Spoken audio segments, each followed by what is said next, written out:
and a great world of wilderness lay between the landing and the upper rim of civilization. And when word first came that a steam thing was eating its way up foot by foot through forest and swamp and impassable muskeg, that word passed up and down the waterways for 2,000 miles, a colossal joke, a stupendous bit of drollery, the funniest thing that Pierre and Henri and Jacques had heard in all their lives.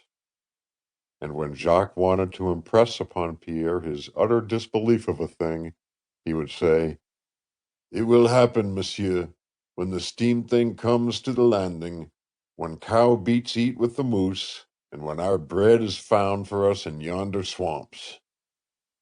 And the steam thing came, and cows grazed where moose had fed, and bread was gathered close to the edge of the great swamps.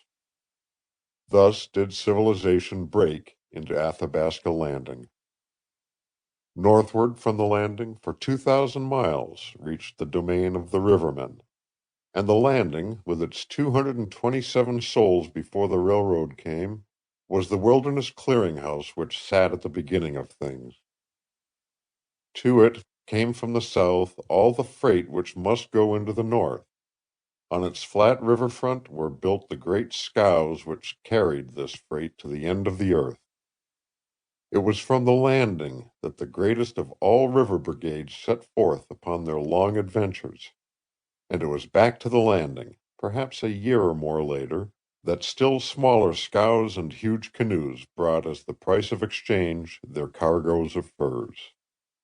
Thus, for nearly a century and a half, the larger craft, with their great sweeps and their wild-throated crews, had gone down the river toward the Arctic Ocean, and the smaller craft, with their still wilder crews, had come up the river toward civilization. The river, as the landing speaks of it, is the Athabasca, with its headwaters away off in the British Columbian mountains, where Baptiste and McLeod, explorers of old, gave up their lives to find where the cradle of it lay. And it sweeps past the landing, a slow and mighty giant, unswervingly on its way to the northern sea. With it the river brigades set forth. For Pierre and Henri and Jacques, it is going from one end to the other of the earth. The Athabasca ends and is replaced by the Slave, and the Slave empties into Great Slave Lake, and from the narrow tip of that lake the Mackenzie carries on for more than 1,000 miles to the sea. In this distance of the long water trail one sees and hears many things. It is life. It is adventure. It is mystery and romance and hazard. Its tales are so many that books could not hold them. In the faces of men and women they are written. They lie buried in graves so old that the forest trees grow over them. Epics of tragedy, of love, of the fight to live. And as one goes farther north and still farther, just so do the stories of things that have happened change.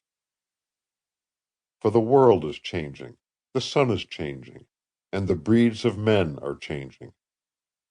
At the landing in July there are 17 hours of sunlight. At Fort Chipewyan there are 18. At Fort Resolution, Fort Simpson, and Fort Providence there are 19. At the Great Bear 21, and at Fort McPherson, close to the Polar Sea, from 22 to 23. And in December there are also these hours of darkness. With light and darkness men change, women change, and life changes. And Pierre and Henri and Jacques meet them all, but always they are the same, chanting the old songs, enshrining the old loves, dreaming the same dreams, and worshipping always the same gods. They meet 1,000 perils with eyes that glisten with the love of adventure. The thunder of rapids and the howlings of storm do not frighten them. Death has no fear for them. They grapple with it, wrestle joyously with it, and are glorious when they win. Their blood is red and strong.